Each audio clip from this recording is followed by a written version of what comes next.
वार्डस्तरीय एकपात्री अभिनय स्पर्धा ज्ञान मंदिर विद्यालय पवई कुमारी स्वराली लटके सादर करीत आहे एकपात्री अभिनय।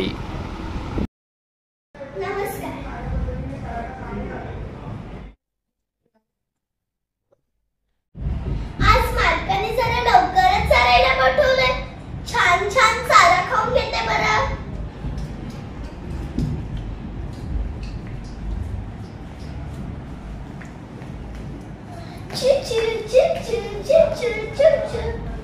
कोण आहे बरं तिकडे? अगं चिवताई, मी कपिला मावशी आहे। मावशी, माझं डोकंच खूप दुखतंय, मला फार भीती वाटतेय। काय ग चिवताई, असं का बरं झालं? मावशी, तुला माहितीये ना, हा मोबाईलचा आवाज मला सहनच होत नाही, म्हणून मला खूप घाबरायला होतंय। हो ग चिवताई, मला माहितीये तू किती नाजूक असते, पण तुला हे माहितीये मी दररोज रानात गवत खाते, पण आज गवताच्या जागी प्लास्टिकच्या पिशव्या आणि बाटली पडलीत। घासाबरोबरच प्लास्टिक माझ्या पोटात जातंय आणि माझ्या पोटात भयंकर दुखते।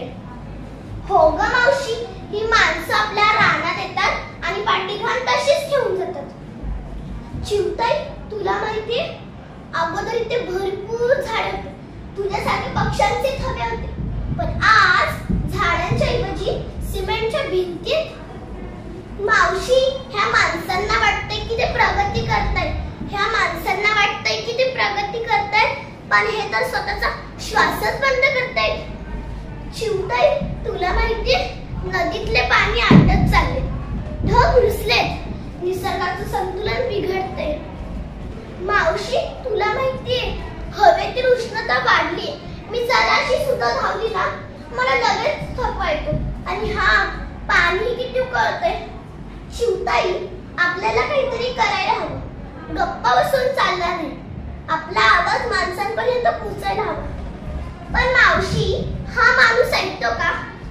अगं चिवताई, आपण तरी कुठे प्रयत्न करतो, आपण तर लगेच हार मानतो ना। ऐका रे माणसांनो, पहा, निसर्ग खूप सहनशील आहे, पण तो नेहमी माफ नाही करत। एकदा अशी एक वेळ ना तुमच्याकडे झाडं राहतील, ना पाणी, ना श्वास घेण्यास शुद्ध हवा। आम्ही प्राणी आहोत, जंगल म्हणजे हेच आमचं घर, पण तुम्ही तुमचं घर शहर बनवताना अस्तित्वच पुसून टाकतायत। मावशी, हे माणसं म्हणतात विकास हवाय, पण कोणता विकास जो स्वतःचीच मुळे तोडतो? तुम्ही एक पाऊल पुढे चाला, झाडे लावा, पाणी वाचवा, प्रदूषण कमी करा, आम्ही तुमच्या संगे आहोत। मावशी, तुला माहितीये, मी काही लहान मुलांना पाहिलं, ती झाडं लावत होती, प्लास्टिक उचलत होती। खरंच, मग अजून जरा आशा आहे। झाडे लावा, जीवन वाढवा, प्रदूषण कमी करा, पाणी वाचवा। तुम्हाला माहितीये, एक झाड लावणं, एक पिशवी उचलणं या पृथ्वीला मोठं आयुष्य देऊ शकतं।